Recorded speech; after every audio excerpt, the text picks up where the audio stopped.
Pour son positionnement dans votre jardin, il va falloir que vous choisissiez un emplacement stratégique. La première des choses, c'est de pouvoir poser votre composteur à même le sol sur la terre. La deuxième chose, il faudrait que votre composteur soit positionné dans un endroit ombragé et ventilé.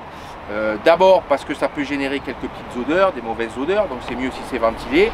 Et il faut savoir aussi que l'intérieur de votre compost va chauffer, donc il vaut mieux qu'il soit plutôt à l'ombre. La troisième chose, idéalement, il faudrait que votre composteur soit positionné à proximité d'un point d'eau, parce que vous allez peut-être être amené, notamment pendant l'été ou les périodes de sécheresse, à légèrement l'humidifier. Alors, deux petites astuces pour le positionnement de votre composteur.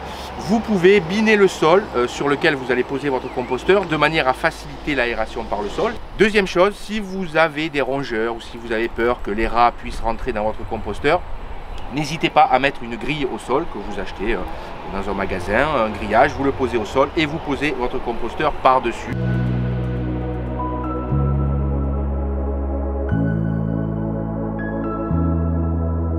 Dans votre composteur, vous allez d'abord y mettre tous vos déchets alimentaires, principalement les épluchures de fruits et de légumes. Vous pouvez également y mettre les restes de certains repas. Je vous conseille de rester sur des restes de repas plutôt neutres, type semoule, riz, pâtes. En plus des épluchures de fruits et légumes et des restes de certains repas, vous pouvez y mettre notamment le marc de café, qui est très bon pour le compost. Vous pouvez y mettre les restes de coquilles d'œufs également. Il faut bien les broyer, hein, ne les mettez pas entiers, mais si vous les broyez bien comme ça, c'est parfait. Vous pouvez y mettre également du pain, coupé en tout petits morceaux. Vous pouvez également y mettre des sachets de thé qui vont également très bien dans votre compost. Avec vos déchets alimentaires, vous devez absolument rajouter les végétaux qu'il peut y avoir dans votre jardin. Donc l'objectif pour vous, c'est de pouvoir équilibrer tous les déchets alimentaires que vous avez mis avec des feuilles mortes par exemple, avec de l'herbe, du gazon, des petits branchages très très fins, mais vous devez absolument apporter cet équilibre aux déchets alimentaires. Si vous avez un jardin qui est très peu fourni en végétaux, vous pouvez apporter cet équilibre avec par exemple du carton, donc ce type de carton, hein, de papier toilette ou de sopalin, qu'il faut évidemment couper en très petits morceaux pour mettre dans le compost. Vous avez également l'opportunité de mettre des boîtes à œufs en carton, le plus neutre possible évidemment, éviter peut-être les boîtes en carton coloré pour éviter de mettre des produits toxiques, mais il est fondamental que vous puissiez rajouter à vos déchets alimentaires les déchets secs apportés par votre jardin.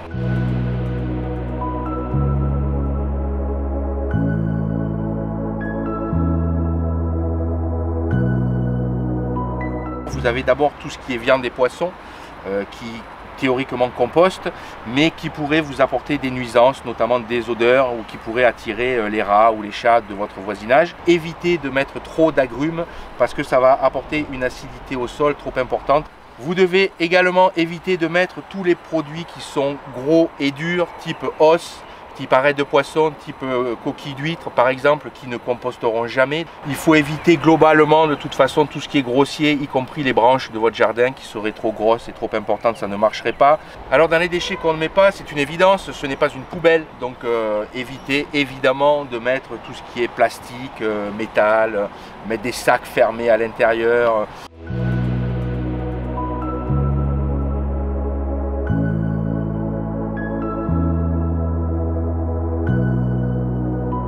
Alors pour réussir votre compost, vous avez 4 points essentiels à connaître. Le premier point, c'est le fait qu'il faut que vous mélangiez absolument vos déchets alimentaires, vos biodéchets, épluchures de légumes, épluchures de fruits, restes de repas, avec les végétaux qui sont issus de votre jardin ou avec des cartons qui viendraient des rouleaux de sopalin ou des boîtes à œufs. On est donc sur le fameux rapport carbone-azote qui est fondamental pour la réussite du compost. On est à peu près à 50% de déchets carbonés pour 50% de déchets azotés. Le deuxième point pour la réussite de votre compost, c'est l'humidité. Il faut absolument que votre compost soit en permanence légèrement humide. Pour vous donner une image, il faut que votre compost soit humide comme une éponge que vous auriez humidifié puis essoré. Le troisième point que je souhaitais évoquer avec vous, c'est l'aération. Votre compost doit être en permanence aéré, d'où l'intérêt du mélangeur qu'on vous a fourni et que vous allez utiliser régulièrement pour brasser, pour aérer votre compost. L'objectif n'est pas de retourner votre compost, mais de l'aérer de manière à ce que l'air puisse passer à travers les déchets et que vous puissiez être dans une dégradation aérobie. Le quatrième point que vous allez pouvoir observer, c'est la montée en température. Vous allez constater très rapidement, au bout de quelques semaines d'apprentissage, que l'intérieur du compost chauffe. Et c'est tout à fait normal. Au bout de quelques semaines, vous allez vous apercevoir qu'il y a des insectes qui vont nicher à l'intérieur de votre compost. Et là aussi, c'est tout à fait normal, c'est bénéfique, c'est important que vous puissiez avoir notamment des vers de terre, des cloportes, et qui vont permettre évidemment de faire en sorte que les déchets que vous avez apportés se transforment doucement en produit final qu'on appelle amendement. Pour avoir un compost mûr, qu'on peut appeler également amendement, il va vous falloir attendre une petite année, 12 mois environ. Pour le récupérer, il vous suffit de tirer sur la tige et d'ouvrir la partie basse. Et là, par ici, vous allez pouvoir récupérer le produit final au bout d'une petite année. Donc voilà le produit final que vous allez pouvoir récupérer au bout d'un an. C'est un produit qui sent normalement très bon, qui peut même sentir une odeur de sous-bois. C'est très agréable. Et ce produit final, vous allez pouvoir l'utiliser pour rempoter vos fleurs, pour mettre dans votre jardin, pour équilibrer vos sols. Et donc, c'est en fait une forme de recyclage ancestral puisque tous vos déchets initiaux vont finir ou dans vos pots ou dans votre jardin.